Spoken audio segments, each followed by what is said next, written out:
All right, hey, hello everyone. Buenas tardes, or buenos dias, or buenas noches, depending on when you're watching this video. I'm actually recording this video in the evening on Wednesday.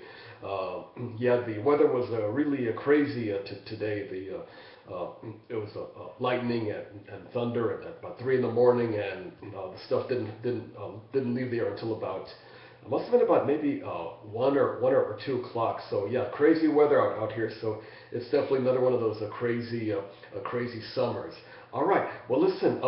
In this video, what I'm going to do for you guys today is go ahead and give you a preview of the readings for this first week. Now, normally these videos I have for you at the beginning of the week, but because we're just getting going in the session, and I had all those introductory videos to give to you. So now that we're finally getting some of those introductory items are finally out of the way, I can bring you these videos on a more timely manner and have these for you at the beginning of the week. So if not Monday, then for sure on Tuesdays.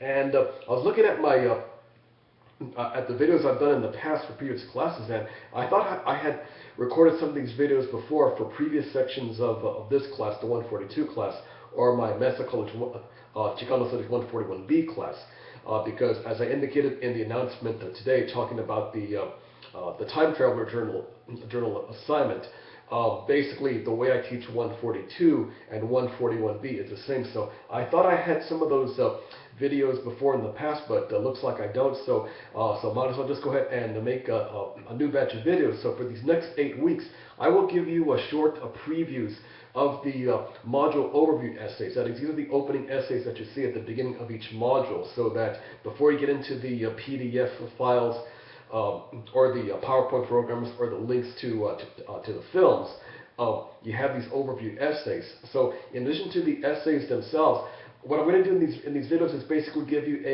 you might say a quick sketch of those essays, much like with the cliff notes. The cliff notes, which I remember were really popular back when I was going to high school, and of course when I went into UCSD in San Diego State, when I was taking classes that had elements of literature. So. But in any case, for those of you who are better in terms of listening to things, watching things, then these videos I think should definitely help you out. But for those of you who like to read the information, of course, you've got the essays themselves at the beginning of each module to help you out. So whichever one works best for you, that is these videos or the essays or a combination of the two, and I want to try to make sure that you get as much resources as possible to understand what's going on with the readings. All right, well, let me go ahead and tell you a little bit more about this week's readings, and any other observations that I need to mention. Well, as we get started in the class, and I hit upon this in some of the earlier videos, right now in terms of the Chicano experience or Mexican American experience, and I'm going to use the terms interchangeably.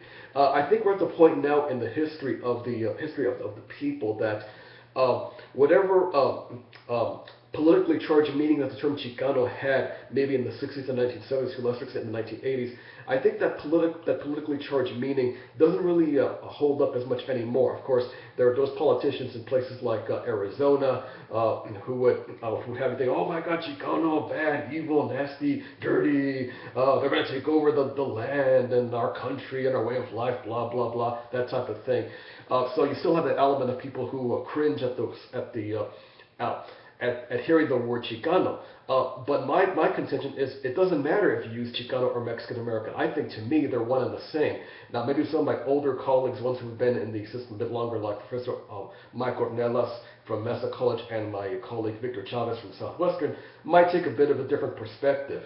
But I think since I'm in more of a younger generation, to me, Mexican American Chicano, both of them are equal in meaning in terms of the notion of a unique pattern of history for a people which early on, that is, they were culturally, linguistically, socially, these were Hispanic people, but because of the political considerations, that is the end of the U.S.-Mexico War, people who were culturally and socially Mexican, Hispanic, Latino, whatever term you used to use, now all of a sudden became American politically. So you might say there's sort of a double bind or a clash, a dual conflict here. That is, how do you really define these people? Are they Mexican?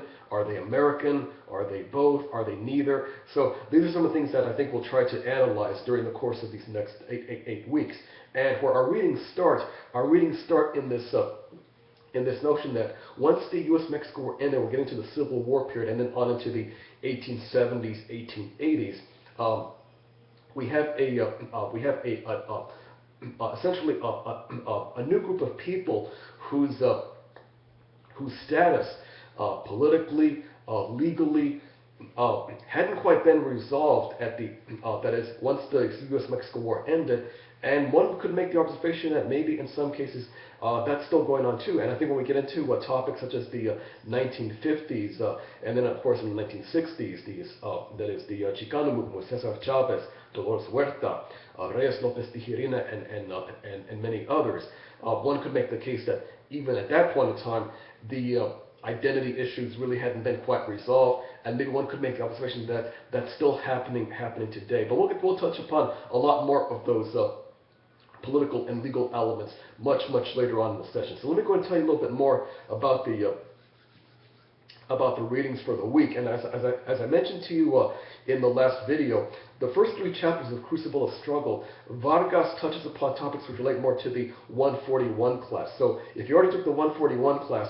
you can go ahead and bypass those three chapters. But if you haven't taken 141, then by all means, please read that to give you a sense of Chicano Mexican American history. That is the times of the Aztecs, the Toltecs, Teotihuacan, of course, the Spaniards, Cortes, Father Serra and the mission system, all of that fun stuff. Vargas, I think, does a great job of giving you that panorama in three chapters, and then in chapter 4, it's when you might say the meat and potatoes of what the modern Chicano experience is all about. That's what Vargas gets into when we start getting into chapter 4. Okay. All right, so I've got the overview essay lined up here over on my iPad. So let's quickly scan a couple of things right here before I dig deeper into things. Okay. Okay. All right. So first off, for this week, if you haven't done so already, then go ahead and start with chapter 4 of the Crucible of Struggle text. Vargas gives you a sense of what's happening to the Chicano people, the Mexican-American people. That is right after the Civil War had ended in 1865, and of course, for many Chicanos, whether it was California, New Mexico, and especially in Texas, you might say legally they were supposed to be American, but socially things didn't quite work out, and you see many examples of institutionalized prejudice or racism being directed toward these populations. One prime example, which happened, which you might say predates what Vargas is talking about, is the case of Juan Seguin. Juan Seguin was a Tejano. He was actually a friend of many of the Anglo-Texans who were in Texas around the time of the Alamo, Davy Crockett, Santa Ana, all of that fun stuff. Seguin was a supporter of people like Stephen Austin and many of his Anglo-American friends. But once Texas became independent in 1836 with the Treaty of Velasco, unfortunately, Seguin was seen by many, especially of the newer arrivals of Anglo-Americans, especially from the southern parts of the U.S., from Louisiana, Mississippi, Georgia, Alabama, those places. They had their negative views toward Tejanos, toward Mexicanos.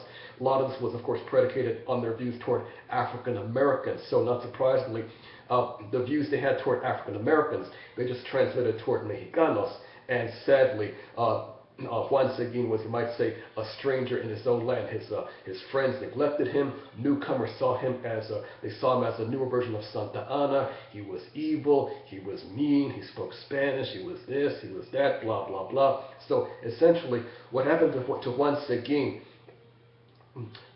What happened to Juan Seguin? This is essentially symptomatic of what happens to Mexicanos, to Tejanos, to Californios, Nuevos Mexicanos. This is the pattern which seems to be followed time and time again after the 1850s, and especially after the Civil War ends in 1865. Okay, now speaking of California, after you read chapter 4 from the Vargas text, let's go ahead and check out our first film. Check out the film The Gold Rush. This is a film that PBS put out in 2006, and and to see the film, just go into the Southwestern College database right there from the Southwestern College library, the LRC website. I've got those instructions on how to actually access the film. But if you have some trouble getting access to the film, let me know right away, and I'll help you get a link to it. Basically, all you need to have is your Southwestern ID, your password, same information that you use to access your Southwestern email account. So I would guess that many of you already know how to do this, but if you're having trouble, let me know right away. And in the general form section right there in Blackboard in the discussion board, I'll give you more hints as to how to actually access the Gold Rush the Gold Rush film. But again, this is something that's available to all of you. No need to go on campus to whether it's the main campus or any of the HEC campuses, National City, San Isidro, Otay Mesa. Just from your home computer, as long as you have your Southwestern information, you can access the film with no problem at all. But again, any concerns or questions about trying to get to the film, let me know as soon as possible. Basically, what's good about the film is that the various scholars look at the impacts on the you might say the minority population. So what's happening to the Mexicanos, the Californios, and the Californios in California. Remember, everybody, they were in two categories. Many of them were, of course, the old-time people, the people like the Vallejo family, the De La Guerra family, prominent families who lived in San Diego, in Santa Barbara, in Los Angeles, in the Bay Area, in Sonoma, Monterrey, those places. These were the people who were the descendants of the Spaniards. They had vast interest in all kinds of enterprises, especially land, cattle, agriculture. But unfortunately, because they had the vast expanses of land, a lot of them found their lands under siege by two enemies, you might say. Number one were the squatters, the ones who came in for the gold from the Midwest, from New York, from the South. They just squatted upon the land and refused to leave. So they were the first main enemy. The second main enemy was, of course, the legal system. Unfortunately, there were many unscrupulous lawyers as the California state constitution was being developed. The state came into its own in 1850. So the state really didn't have time to mature its institutions, especially the legal institutions. So not surprisingly, we had many attorneys who would take the cases of these Californians and say, "Well done, Ignacio, I can help you. Mi casa es su casa, but you know it's going to be a long process. It's going to be pricey, and I'd love to help you, but I got a family, I got a mortgage, blah blah blah. So I'm going to have to raise your fees a bit in order for me to help you in your case." So not surprising, you see what's happening a mile away. For the Californians, they had to spend more and more time on legal fees. So basically, it was the legal fees which ruined them, not maybe even more so than the laws being imposed by the state. So not surprisingly, many Californians had to sell their lands at you might say bargain basement prices because of the heavy costs incurred by the attorney's fees. So they were the first element of Mexicanos, of Californians who faced a lot of prejudice. The second was, of course, the newer arrivals, the ones who came in from Sonora, from Baja California, from Mexico City, from Guadalajara, who came into the area looking for the gold.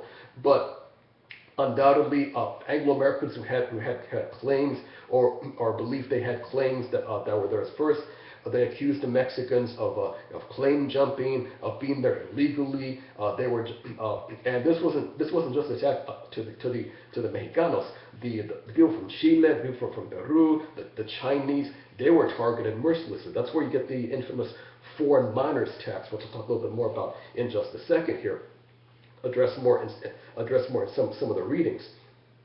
So for some of the newer Mexicanos who were coming in for the gold, they were targeted as well. So whether it was the land laws which targeted the old-time Californios, or these vagrancy laws, these minors tax laws, which attack the newer flow of Mexicanos from Sonora, from Sinaloa, from other parts of Mexico.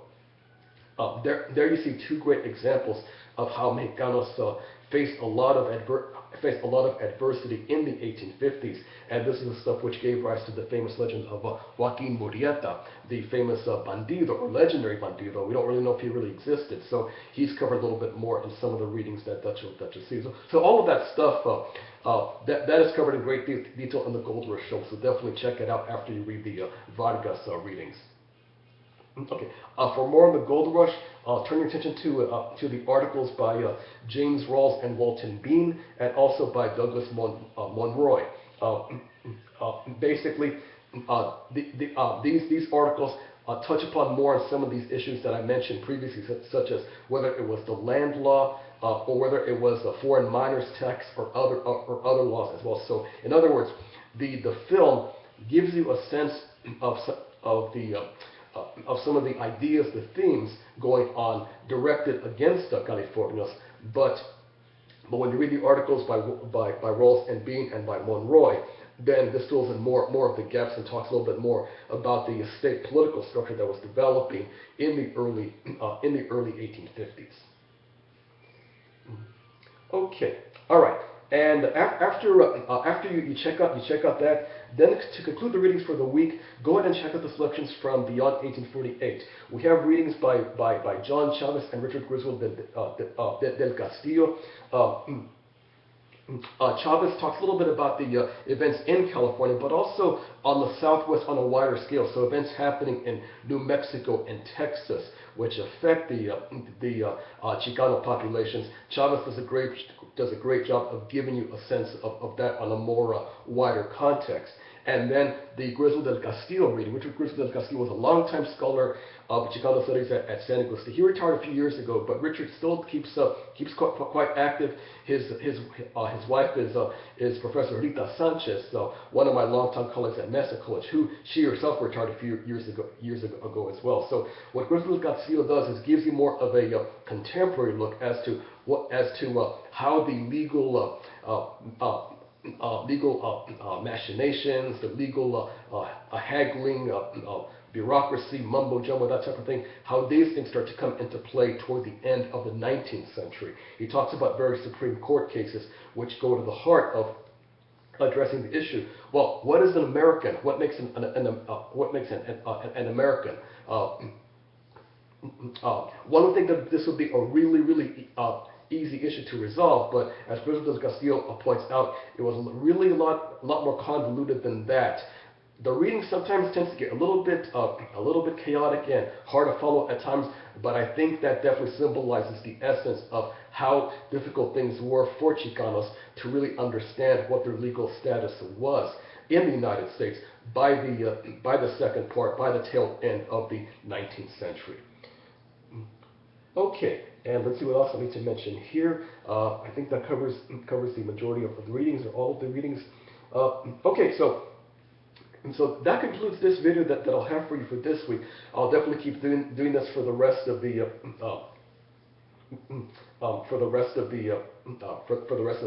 term. Oh, I did forget to mention one thing. I knew there was something I forgot to mention here, but let me quickly backtrack here. At the same time you're looking at the Gold Rush film, either right before or right after you watch that, squeeze in watching the power program on the Chinese, because what happens to the Chinese is comparable to the situations facing the Chicanos in California in the second half of the 19th century. So early on in the readings this week, that is either right before you watch the Gold Rush film or immediately after, check out the powerful program about the Chinese, and then go on to the rest of the readings. Okay, and anything else I should mention here? Okay, all right, so that should cover it, everybody. So I hope this video helped.